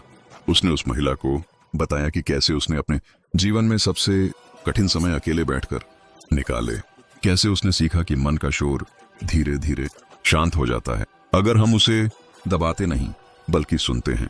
महिला की आंखों में आंसू थे, लेकिन उनमें हल्कापन भी था। वह व्यक्ति अब यह समझ चुका था कि एकांत केवल स्वयं के लिए नहीं होता, वह दूसरों के लिए भी दर्पण बन जाता है। जब लोग किसी ऐसे व्यक्ति को देखते हैं जो अकेले रहकर भी संतुलित है, तो उन्हें अपने भीतर झांकने की प्रेरणा मिलती है। समय के साथ उसने यह भी अनुभव किया कि एकांत व्यक्ति को प्रकृति से जोड़ देता है। वह अब पेड़ों के नीचे बैठना पसंद करता था, नदी की धारा को देखता, आकाश में उड़ते पक्षियों को निहारता। उसे लगता कि प्रकृति भी एकांत में ही सबसे सुंदर होती है। जंगल कभी भी भीड़ में नहीं होते, फिर भी वे पूर्ण होते हैं। वह सोचता, नदी अकेले बहती है लेकिन कितनों को जीवन देती है। सूरज अकेला उगता है लेकिन पूरी धरती को रोशन करता है। चांद अकेला दिखाई देता है लेकिन अंधेरी रात में भी राह दिखाता है। प्रकृति हर जगह यही सिखा रही थी कि अकेलापन कमजोरी नहीं, सामर्थ्य है। अब उसके लिए एकांत कोई अभ्यास नहीं बल्कि स्वभाव बन चुका था। वह जानता था कि जब वह खुद के साथ सहज होता है तब कोई भी परिस्थिति उसे असहज नहीं कर सकती। जीवन के अंतिम पड़ाव पर पहुंचते पहुंचते उसने एक छोटी सी जगह पर रहना शुरू कर दिया। वहां न कोई भीड़ थी, न शोर, बस सुबह की धूप, शाम की हवा और रात का सन्नाटा। कई लोग सोचते कि वह अकेला है, लेकिन वह भीतर से सबसे ज्यादा भरा हुआ था। एक दिन एक बालक उसके पास आया और बोला, आप यहाँ अकेले क्यों रहते हो? उसने मुस्कुराकर कहा, ताकि मैं खुद को खो न दूं। बालक ने मासूमियत से पूछा, खुद को खोने का मतलब? उसने कहा, जब हम हर समय दूसरों की तरह बनने की कोशिश करते हैं तब हम खुद को खो देते हैं। यहाँ मैं जैसा हूँ वैसा रह सकता हूँ। बालक कुछ समझा, कुछ नहीं, लेकिन उसके मन में एक बीज बो दिया गया था, और यही एकांत की असली शक्ति थी। ये बिना बोले सिखा देता है। अपने अंतिम दिनों में उसने एक बात और गहराई से जानी, मृत्यु भी एकांत का ही रूप है। और जो व्यक्ति जीवन में एकांत से डरता नहीं, वह मृत्यु से भी नहीं डरता, क्योंकि उसने हर दिन थोड़ा थोड़ा छोड़ना सीख लिया होता है। जब उसका समय आया वह शांत था, न कोई शिकायत, न कोई डर। उसने जीवन को पूरी तरह जिया था, भीड़ में भी, एकांत में भी। और अंत में उसने वही किया जो उसने जीवन भर सीखा था, मौन को अपनाया। उसके जाने के बाद लोग कहते थे वह अकेला था, लेकिन जो उसे समझते थे वे जानते थे वह कभी अकेला नहीं था, वह खुद के साथ था। और यही इस पूरी कहानी का सार है। अकेले रहने की ताकत ये नहीं कि तुम दुनिया से दूर हो जाओ, बल्कि ये है कि तुम खुद के करीब आ जाओ। जब तुम खुद के साथ रहना सीख जाते हो तब कोई भी तुम्हें अधूरा महसूस नहीं करा सकता। और जो व्यक्ति खुद से जुड़ जाता है वह जीवन की हर लड़ाई अकेले भी जीत सकता है, शांत रहकर, मजबूत रहकर और जागरूक रहकर। लेकिन जीवन की यह यात्रा यहीं ठहरने वाली नहीं थी, क्योंकि एकांत की साधना जैसे जैसे गहरी होती है वैसे वैसे उसके नए द्वार खुलते जाते हैं। वह व्यक्ति अब समझ चुका था कि अकेले रहने की ताकत केवल मन को मजबूत नहीं बनाती, बल्कि जीवन को देखने का पूरा दृष्टिकोण बदल देती है। अब उसके जीवन में एक ऐसा चरण आया जहां वह स्वयं प्रश्न बन गया था और उत्तर भी। पहले वह सवालों से भागता था, अब सवालों के साथ बैठता था। वह जान गया था कि हर प्रश्न का उत्तर तुरंत नहीं मिलता और हर उत्तर शब्दों में नहीं आता। कुछ उत्तर तो बस भीतर उतरते हैं, बिना किसी घोषणा के। एक दिन वह सुबह सुबह नदी के किनारे बैठा था। पानी धीरे धीरे बह रहा था। उसने देखा कि नदी कहीं भी रुकती नहीं, लेकिन वह जल्दबाजी भी नहीं करती। न उसे यह चिंता थी कि वह कहाँ पहुंचेगी, न यह भय कि रास्ते में पत्थर आएंगे। वह बस बह रही थी पूरी निष्ठा के साथ। उस क्षण उसे लगा कि यही तो एकांत की पराकाष्ठा है, बिना शोर किए, बिना दिखावे के, अपने स्वभाव में स्थित रहना। उसने मन ही मन कहा, मैं भी नदी की तरह बहना सीख रहा हूं। अब वह जीवन से लड़ता नहीं था, जीवन के साथ चलता था। समय के साथ उसने यह भी महसूस किया कि एकांत व्यक्ति को संवेदनशील बना देता है। पहले जहां वह दूसरों के दुख को सुनकर समाधान देने की जल्दी करता था, अब वह दुख को सुनकर मौन हो जाता था, क्योंकि उसने जान लिया था कि हर दुख समाधान नहीं चाहता, कुछ दुख सिर्फ समझे जाना चाहते हैं। कई बार लोग उसके पास आकर अपनी कहानी सुनाते, वह बीच में नहीं टोकता, न कोई राय देता, वह बस सुनता। और यही सुनना लोगों के लिए सबसे बड़ा सहारा बन जाता। उन्हें लगता कि कोई है जो उन्हें बदलना नहीं चाहता, सुधारना नहीं चाहता, बस स्वीकार करता है। उसने महसूस किया कि स्वीकार्यता एकांत की सबसे सुंदर देन है। जब व्यक्ति खुद को स्वीकार कर लेता है, तब वह दूसरों को भी स्वीकार करने लगता है। तब न कोई छोटा रहता है, न बड़ा, सब बस अपने अपने रास्ते पर चलते हुए यात्री बन जाते हैं। धीरे धीरे उसके भीतर से तुलना पूरी तरह समाप्त हो गई। अब वह किसी से आगे निकलने की इच्छा नहीं रखता था। वह जानता था कि जीवन कोई दौड़ नहीं है, और अगर है भी तो वह दूसरों के खिलाफ नहीं, बल्कि खुद की सीमाओं के खिलाफ है। अब जब वह पीछे मुड़कर देखता तो उसे अपना पुराना जीवन किसी और का जीवन लगता। वह व्यक्ति जो मान्यता चाहता था, स्वीकृति चाहता था, भीड़ में अपनी पहचान ढूंढता था, वह अब उसे एक भटका हुआ यात्री लगता था। और उसके लिए उसके मन में कोई घृणा नहीं थी, बस करुणा थी। वह समझ गया था कि हर व्यक्ति अपने समय पर सीखता है। जो आज भीड़ में खोया हुआ है, कल शायद वही एकांत की खोज में निकल पड़े। इसलिए उसने किसी को बदलने की कोशिश छोड़ दी थी। वह बस अपना जीवन जीता था, पूरी सच्चाई के साथ। एक दिन उसने अपने भीतर एक और परिवर्तन महसूस किया। अब उसे अकेले बैठने के लिए किसी विशेष समय या स्थान की आवश्यकता नहीं थी। वह चलते हुए भी अकेला हो सकता था, लोगों के बीच रहते हुए भी। उसका मन अब हर परिस्थिति में केंद्रित रहना सीख गया था। अब शोर बाहर था, भीतर नहीं। अब हलचल बाहर थी, भीतर नहीं। ये वही स्थिति थी जिसे गुरु ने कभी कहा था, सबके साथ रहो पर भीतर से अकेले रहो। उसने यह भी देखा कि जब भीतर स्थिरता आ जाती है, तब निर्णय लेना आसान हो जाता है। पहले वह डर के कारण निर्णय टालता था, अब स्पष्टता के कारण निर्णय लेता था। उसे यह चिंता नहीं रहती थी कि लोग क्या कहेंगे। वह बस यह देखता था कि जो वह करने जा रहा है, वह उसके भीतर के सत्य से मेल खाता है या नहीं। उसका जीवन अब सरल हो गया था, कम इच्छाएं, कम अपेक्षाएं, लेकिन अधिक संतोष। वह जान गया था कि खुशी जोड़ने से नहीं, घटाने से आती है। जितना कम बोझ, उतनी ज्यादा उड़ान। वह अब युवाओं से अक्सर यही कहता, अगर तुम्हें खुद को जानना है तो थोड़ी देर भीड़ से बाहर आओ। अगर तुम्हें खुद को बनाना है तो एकांत को अपना औजार बनाओ। लेकिन वह यह भी स्पष्ट करता कि एकांत कोई पलायन नहीं है। जो जिम्मेदारियों से भागकर अकेले होता है, वह कमजोर होता है, और जो जिम्मेदारियों को निभाते हुए भी भीतर से स्वतंत्र रहता है, वही वास्तव में शक्तिशाली होता है। उसने जीवन में यह भी देखा कि कुछ लोग अकेले रहकर कड़वे हो जाते हैं। इसका कारण एकांत नहीं, बल्कि आत्मचिंतन का अभाव होता है। अगर एकांत में तुम सिर्फ शिकायतें दोहराते रहो तो वह तुम्हें तोड़ देगा। लेकिन अगर एकांत में तुम खुद को देखो, समझो, स्वीकार करो, तो वही एकांत तुम्हें गढ़ देगा। अब उसके लिए हर दिन साधना था। सांस लेना साधना था, चलना साधना था, बोलना साधना था। वह जान गया था कि जीवन कहीं और नहीं है, यही है, इसी क्षण में है। वह व्यक्ति अब यह नहीं कहता था कि उसे सब कुछ समझ आ गया है, बल्कि वह यह कहता था, मैं सीखने के लिए खुला हूं। और यही खुलापन उसे हर दिन नया बनाता था। उसके जीवन की सबसे बड़ी उपलब्धि कोई पद, धन या पहचान नहीं थी। उसकी सबसे बड़ी उपलब्धि यह थी कि वह खुद के साथ सहज हो गया था। उसे खुद से भागना नहीं पड़ता था, उसे खुद को साबित नहीं करना पड़ता था। और यही वह अवस्था है जहां अकेलापन पूरी तरह रूपांतरित हो जाता है, डर से स्वतंत्रता में, खालीपन से पूर्णता में। अंततः यह कहानी किसी एक व्यक्ति की नहीं रह जाती। यह हर उस व्यक्ति की कहानी बन जाती है जो कभी न कभी खुद से मिलने का साहस करता है। क्योंकि सच यही है, जब तुम खुद के साथ बैठना सीख जाते हो, तब जीवन तुम्हारे साथ चलने लगता है। और तब अकेलापन कोई अभाव नहीं रहता, वह तुम्हारी सबसे बड़ी ताकत बन जाता है। वह ताकत बन जाती है जो बिना शोर किए जीवन की हर दिशा को संभाल लेती है। अब उसका जीवन किसी उपदेश की तरह नहीं, बल्कि एक बहती हुई धारा की तरह था, शांत, गहरी और निरंतर। वह जान चुका था कि एकांत कोई अवस्था नहीं, बल्कि एक दृष्टि है। और जब दृष्टि बदल जाती है तो वही संसार अलग दिखने लगता है। अब वह जहां भी जाता, वहां रुकता नहीं था, न प्रशंसा में, न निंदा में, वह जानता था कि रुकना ही बंधन है, जीवन चलता है, इसलिए वह भी चलता रहता। कभी किसी गांव में, कभी किसी शहर में, कभी पहाड़ों की गोद में, तो कभी नदी के किनारे। लेकिन चाहे वह कहीं भी हो, भीतर वही स्थिरता बनी रहती। उसने यह भी अनुभव किया कि जब मन स्थिर हो जाता है तो समय का अनुभव बदल जाता है। पहले वह समय से लड़ता था, कभी बीते हुए कल में अटका रहता, कभी आने वाले कल की चिंता करता।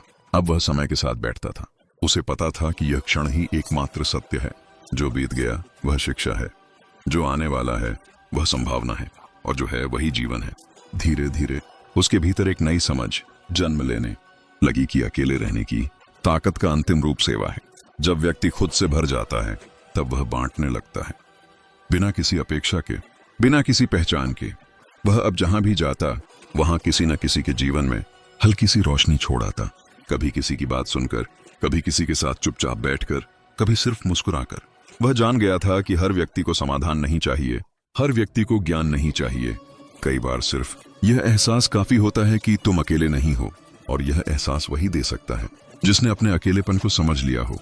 एक दिन वह एक ऐसे व्यक्ति से मिला जो भीतर से टूट चुका था। वह व्यक्ति बोला, मैं सब कुछ खो चुका हूं। उसने शांत स्वर में पूछा, क्या तुम खुद को भी खो चुके हो? वह व्यक्ति चुप हो गया। उसने कहा, अगर तुम खुद के साथ हो तो तुमने कुछ नहीं खोया, बाकी सब तो आता जाता रहता है। यह बात उस व्यक्ति के भीतर कहीं गहरे उतर गई, क्योंकि सच यही था, जो खुद के साथ होता है वह कभी खाली नहीं होता। अब वह अपने भीतर यह भी महसूस करने लगा कि एकांत व्यक्ति को सत्य के करीब ले जाता है। जब शोर कम होता है तब झूठ टिक नहीं पाता, तब दिखावे की परतें अपने आप गिरने लगती हैं। व्यक्ति अपने वास्तविक रूप में सामने आता है, कमजोरियों के साथ, डर के साथ, लेकिन ईमानदारी के साथ। और ईमानदारी ही वह आधार है जिस पर भीतर की शक्ति खड़ी होती है। उसने यह भी देखा कि बहुत से लोग अकेलेपन से इसलिए डरते हैं क्योंकि उन्हें खुद से सामना करना पड़ता है। उन्हें अपने अधूरे सपने, अपनी गलतियां, अपनी इच्छाएं दिखने लगती हैं। लेकिन वही सामना अंततः मुक्ति बन जाता है, क्योंकि जो देखा जा चुका है वह फिर पकड़ नहीं बना पाता। अब उसके भीतर न कोई शिकायत थी, न कोई अपेक्षा। वह जीवन को जैसा है वैसा ही स्वीकार कर चुका था। वह जानता था कि कुछ प्रश्नों के उत्तर नहीं होते और कुछ उत्तरों के प्रश्न नहीं होते, और यह भी ठीक है। वह अब यह नहीं पूछता था कि मेरे साथ ऐसा क्यों हुआ, वो बस यह पूछता था, अब मुझे क्या करना है। और यही प्रश्न उसे वर्तमान में रखता था। उसके लिए अकेले रहना अब अभ्यास नहीं, बल्कि सहजता बन चुका था। वह अकेले चलता, अकेले बैठता, अकेले सोचता, लेकिन कभी खुद को अलग नहीं समझता था। वह जानता था कि सब एक ही अस्तित्व के हिस्से हैं, फर्क सिर्फ जागरूकता का है। एक दिन किसी ने उससे पूछा, अगर सब कुछ भीतर ही है तो बाहर कुछ भी क्यों करना? उसने मुस्कुराकर कहा, क्योंकि भीतर जो समझ आती है वह बाहर कर्म बनना चाहती है। मौन से ही सही कर्म जन्म लेता है। उसने जीवन को दो हिस्सों में नहीं बांटा था, ध्यान और कर्म। उसके लिए दोनों एक ही थे। जो वह करता था पूरी उपस्थिति के साथ करता था, जो वह नहीं करता था उसमें कोई अपराध बोध नहीं रखता था। अब वह जान गया था कि अकेले रहने की ताकत का अर्थ है स्वतंत्र होकर भी जुड़ा रहना, निर्भर हुए बिना प्रेम करना, अपेक्षा किए बिना देना। और यही वह अवस्था है जहां व्यक्ति न तो भागता है न पकड़ता है, वह बस बहता है, नदी की तरह, आकाश की तरह। धीरे धीरे यह कहानी उसकी नहीं रह गई, ये उन सभी की कहानी बन गई जिन्होंने कभी रात के सन्नाटे में खुद से सवाल किया, जिन्होंने कभी भीड़ में खालीपन महसूस किया, जिन्होंने कभी एकांत को डर की तरह नहीं अवसर की तरह देखा। क्योंकि अंत में यही सत्य बचता है, अकेले रहने की ताकत तुम्हें दूसरों से अलग नहीं करती, वह तुम्हें खुद से जोड़ती है। और जो खुद से जुड़ गया वह जीवन से कभी टूटा नहीं, वह जीवन से कभी टूटा नहीं। लेकिन जीवन की यह गहराई भी एक पड़ाव है, मंजिल नहीं। क्योंकि एकांत की यात्रा जितनी शांत होती है उतनी ही विस्तृत भी। जैसे जैसे व्यक्ति भीतर उतरता जाता है वैसे वैसे उसे अपने अस्तित्व की नई परतें दिखने लगती हैं। और अब उसके जीवन में वही होने लगा था। अब वह व्यक्ति ये समझने लगा था कि अकेले रहने की ताकत केवल व्यक्तिगत मुक्ति तक सीमित नहीं रहती, बल्कि धीरे धीरे वह सामूहिक चेतना को भी स्पर्श करने लगती है। बिना प्रचार के, बिना घोषणा के, बिना किसी पहचान के उसका जीवन दूसरों के लिए दर्पण बनता जा रहा था। वह जहां भी जाता वहां लोग उसके पास बैठकर सहज हो जाते, न उन्हें डर लगता, न दिखावा करने की जरूरत महसूस होती। उसकी मौजूदगी में लोग अपने मुखौटे उतार देते थे। यह कोई चमत्कार नहीं था, यह सिर्फ एक सच्चे व्यक्ति की उपस्थिति का प्रभाव था, जो खुद से झूठ नहीं बोलता, वह दूसरों को भी सच के करीब ले आता है। अब वह यह भी जान चुका था कि अधिकतर लोग अकेले नहीं रह पाते, क्योंकि उन्हें स्वयं पर भरोसा नहीं होता। उन्हें लगता है कि अगर वे दूसरों के बिना रह गए तो बिखर जाएंगे। लेकिन वह समझ चुका था कि बिखरना भी जरूरी होता है, क्योंकि जो बिखरता नहीं वह कभी नया रूप नहीं ले पाता। वह अक्सर कहता था, जब बीज टूटता है तभी वृक्ष बनता है। अब उसके भीतर किसी चीज को साबित करने की इच्छा बिल्कुल समाप्त हो चुकी थी। पहले वह चाहता था कि लोग उसकी बात समझें, उसके अनुभव को माने। अब वह जानता था कि हर व्यक्ति वही समझता है जितना वह समझने के लिए तैयार होता है। इसलिए उसने समझाने की जगह जीना चुन लिया था। अब उसका मौन भी बोलता था, अब उसकी चुप्पी भी सिखाती थी। और यह चुप्पी खाली नहीं थी, यह अनुभव से भरी हुई थी। एक दिन किसी ने उससे पूछा, क्या कभी आपको डर नहीं लगता कि आप बहुत अकेले हो जाएंगे? उसने मुस्कुराकर कहा, डर तब लगता है जब हम खुद से दूर होते हैं। जब हम खुद के पास होते हैं तब अकेलापन भी घर जैसा लगता है।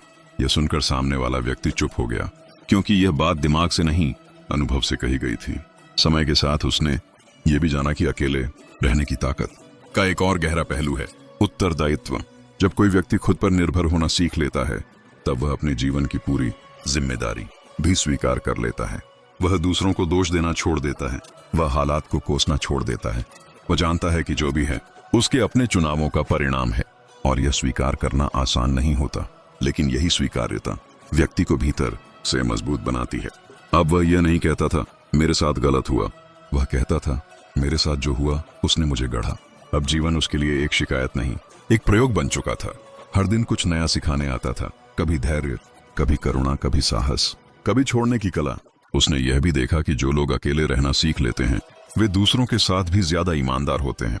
उन्हें किसी की जरूरत नहीं होती, इसलिए वे किसी का इस्तेमाल नहीं करते। उनका प्रेम भी शुद्ध होता है, न मांग, न दबाव, न अपेक्षा। अब वह जानता था कि सच्चा संबंध वही होता है जहां दो पूर्ण व्यक्ति मिलते हैं, न कि दो अधूरे लोग एक दूसरे को पूरा करने की कोशिश करते हैं। धीरे धीरे उसके भीतर एक और स्पष्टता आई कि अकेले रहने की ताकत का अंतिम फल है स्वतंत्रता। लेकिन यह स्वतंत्रता अराजक नहीं होती, यह जिम्मेदारी से भरी होती है। यह वह स्वतंत्रता है जहां व्यक्ति अपने विचारों, भावनाओं और कर्मों का स्वामी होता है। वह अब समाज से लड़ता नहीं था, न ही समाज से भागता था। वह समाज में रहते हुए भी उससे परे था। उसे किसी व्यवस्था को तोड़ने की जरूरत नहीं थी, क्योंकि उसने खुद को तोड़कर नया बना लिया था।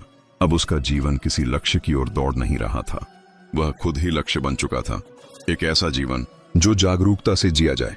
वह जानता था कि लोग आते जाएंगे, कुछ समझेंगे, कुछ नहीं, कुछ रुकेंगे, कुछ आगे बढ़ जाएंगे, और ये सब ठीक है। जीवन किसी को रोकने के लिए नहीं बना है। अपने भीतर उसने यह भी महसूस किया कि मृत्यु अब डर नहीं रही, क्योंकि जिसने हर दिन थोड़ा थोड़ा छोड़ना सीख लिया वह अंत में कुछ भी छोड़ने से नहीं डरता। उसने अहंकार छोड़ा, पहचान छोड़ी, अपेक्षाएं छोड़ी। अब शरीर छूटे तो भी कोई भय नहीं, और यही एकांत की परिपक्वता है। अब वह व्यक्ति कहीं प्रचार में नहीं था, किसी मंच पर नहीं था, लेकिन जिन लोगों ने उसे देखा वे बदल गए। और यही सबसे बड़ा प्रभाव होता है जो बिना कहे हो जाए। कहानी अब भी चल रही है, क्योंकि यह कहानी किसी एक जीवन की नहीं है। यह हर उस व्यक्ति की कहानी है जो कभी अपने कमरे में अकेला बैठा हो और खुद से सवाल किया हो, क्या मैं ठीक हूं? क्या यही मेरा जीवन है? अगर तुमने कभी ऐसा सवाल किया है तो ये कहानी तुम्हारी भी है। और अगर तुम उस सवाल के साथ बैठने का साहस कर लेते हो तो धीरे धीरे तुम्हें भी पता चलेगा, अकेले रहने की ताकत तुम्हें दुनिया से दूर नहीं ले जाती, वह तुम्हें तुम्हारे असली घर तक ले जाती है, तुम्हारे अपने भीतर, तुम्हारे अपने भीतर। और जब कोई व्यक्ति अपने भीतर पहुंच जाता है तब उसके लिए बाहर की दुनिया सिर्फ एक मंच रह जाती है जहां वह भूमिका निभाता है, लेकिन खोता नहीं है। अब वह व्यक्ति जीवन को देखने नहीं, समझने लगा था। पहले घटनाएं उसे प्रभावित करती थीं, अब वह घटनाओं को देखता था जैसे कोई दर्शक नाटक देखता है। इसका अर्थ यह नहीं था कि उसके भीतर भावनाएं समाप्त हो गई थीं, बल्कि अब भावनाएं उसे बहा नहीं ले जाती थीं। दुख आता, ठहरता और चला जाता, सुख आता, मुस्कान देता और चला जाता। वह किसी भी अनुभव को पकड़कर नहीं बैठता था। उसने यह भी जाना कि एकांत का सबसे बड़ा उपहार है स्पष्टता। जब मन शांत होता है तब जीवन के छोटे छोटे संकेत भी साफ दिखाई देने लगते हैं। कब बोलना है, कब चुप रहना है, कब रुकना है, कब आगे बढ़ना है। पहले वह इन निर्णयों के लिए दूसरों से सलाह मांगता था, अब वह भीतर सुनता था। भीतर की आवाज अब स्पष्ट हो चुकी थी। एक दिन वह एक पुराने नगर से गुजर रहा था, वही नगर जहां कभी उसने पहचान पाने की कोशिश की थी, जहां उसने खुद को साबित करने के लिए संघर्ष किया था। अब वही जगह उसे बिल्कुल अलग दिख रही थी। न वहां का शोर उसे परेशान कर रहा था, न लोगों की नजरें उसे असहज कर रही थीं। वह जान गया था बदलाव बाहर नहीं हुआ है, बदलाव भीतर हुआ है।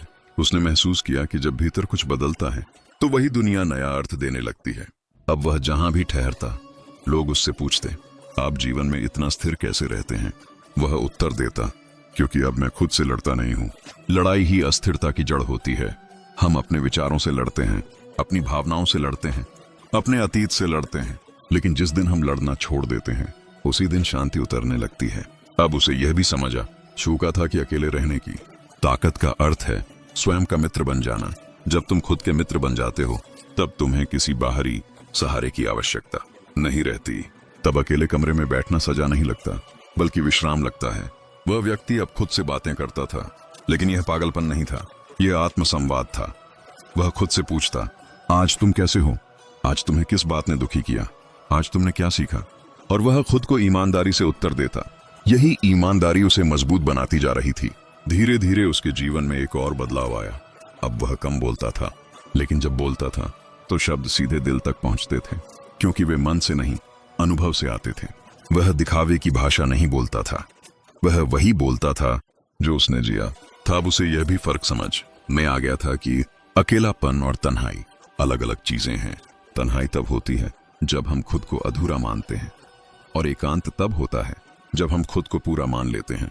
एकांत में व्यक्ति टूटता नहीं, खिलता है। वह जान चुका था कि समाज हमें सिखाता है कि खुश रहने के लिए किसी का होना जरूरी है, लेकिन जीवन यह सिखाता है कि खुश रहने के लिए खुद का होना जरूरी है।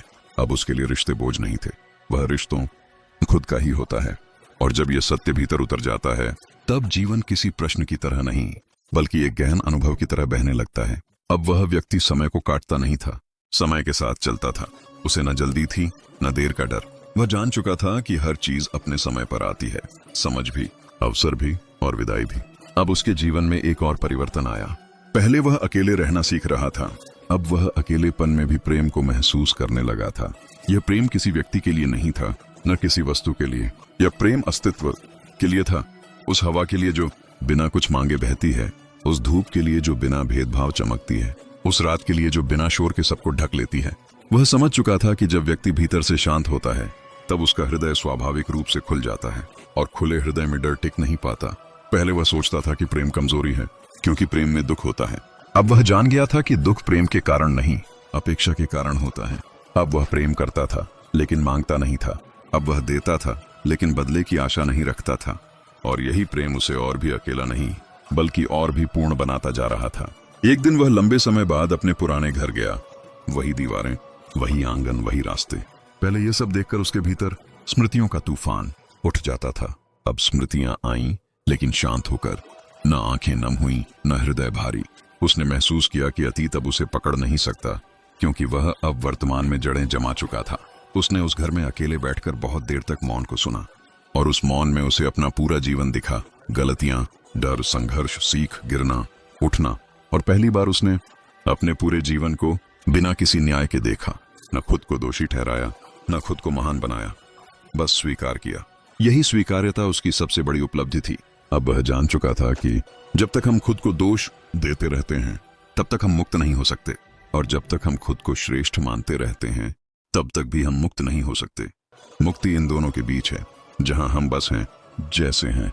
उसके जीवन में अब कोई बड़ी चाह नहीं बची थी, लेकिन इसका अर्थ यह नहीं था कि उसके भीतर उत्साह समाप्त हो गया था, बल्कि अब उसका उत्साह शांत था, स्थिर था। वह छोटे छोटे क्षणों में आनंद ढूंढ लेता था, एक कप चाय में, एक मुस्कान में, एक गहरी सांस में।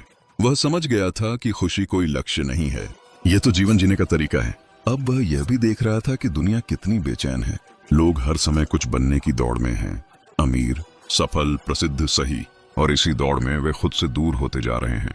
उसे किसी पर गुस्सा नहीं आता था, उसे करुणा आती थी, क्योंकि वह जानता था कि वह भी कभी इसी दौड़ में था। कई लोग उससे पूछते, क्या हमें सब कुछ छोड़ देना चाहिए? वह उत्तर देता, नहीं, बस खुद को मत छोड़ो। यही बात वह बार बार दोहराता था कि संसार छोड़ने की जरूरत नहीं है, सिर्फ भीतर की उलझन छोड़ने की जरूरत है। जब भीतर साफ हो जाता है तब बाहर सब अपने आप संभलने लगता है। अब उसके लिए सफलता का अर्थ बदल चुका था। पहले सफलता का अर्थ था कुछ हासिल करना, अब सफलता का अर्थ था भीतर स्थिर रहना। अगर वह भीतर स्थिर है तो चाहे बाहर कुछ भी हो, वह खुद को सफल मानता था। धीरे धीरे उसने यह भी समझा कि अकेले रहने की ताकत व्यक्ति को मृत्यु के सत्य के करीब ले जाती है, क्योंकि एकांत में बैठकर ही व्यक्ति यह देख पाता है कि सब कुछ में जाता था लेकिन खोता नहीं था। वह प्रेम करता था लेकिन बंधता नहीं था। वह साथ चलता था लेकिन निर्भर नहीं होता था, और यही संतुलन उसे मुक्त रखता था। कई बार लोग उसे गलत समझते थे। कुछ कहते ये बहुत अलग थलग रहता है, कुछ कहते यह भावनाहीन है, लेकिन वह जानता था कि जो भीतर से शांत होता है उसे अक्सर दुनिया गलत समझ लेती है, और उसने गलत समझे जाने को भी स्वीकार कर लिया था, क्योंकि स्वीकार ही मुक्ति की पहली सीढ़ी है। अब वह यह भी समझ चुका था कि अकेले रहने की ताकत हर किसी के लिए नहीं होती। कुछ लोग भीड़ में ही पनपते हैं और यह भी ठीक है, लेकिन जो व्यक्ति भीतर से बुलावा महसूस करता है उसे उस बुलावे की उपेक्षा नहीं करनी चाहिए, क्योंकि आत्मा की आवाज को दबाने से ही जीवन बोझ बनता है। वह अक्सर कहता था, अगर तुम्हें बार बार अकेले रहने का मन करता है तो खुद को दोष मत दो, शायद तुम्हारा भीतर तुम्हें पुकार रहा है। अब उसके लिए मौन भी संवाद बन चुका था। वह जानता था कि शब्द अक्सर भ्रम पैदा करते हैं, लेकिन मौन स्पष्टता लाता है। वह मौन में बैठकर जीवन को सुनता था, हवा की आवाज, पत्तों की सरसराहट, अपने सांसों की लय, और इन सब के बीच उसे एक गहरी शांति मिलती थी। ये शांति बाहर से नहीं आई थी, ये शांति भीतर से उगी थी। अब वह किसी भविष्य की योजना में उलझा नहीं रहता था। वह आज को पूरी तरह जीता था, क्योंकि उसने जान लिया था कि जो आज को जीना सीख लेता है उसे कल की चिंता नहीं सताती। उसका जीवन अब एक प्रश्न नहीं था, एक उत्तर भी नहीं था। वह एक अनुभव बन चुका था, जीता हुआ, महसूस किया हुआ। और यही इस पूरी यात्रा का निष्कर्ष है। अकेले रहने की ताकत तुम्हें साधु नहीं बनाती, तुम्हें जागरूक बनाती है। यह तुम्हें दुनिया से काटती नहीं, यह तुम्हें दुनिया में खुद का ही होता है।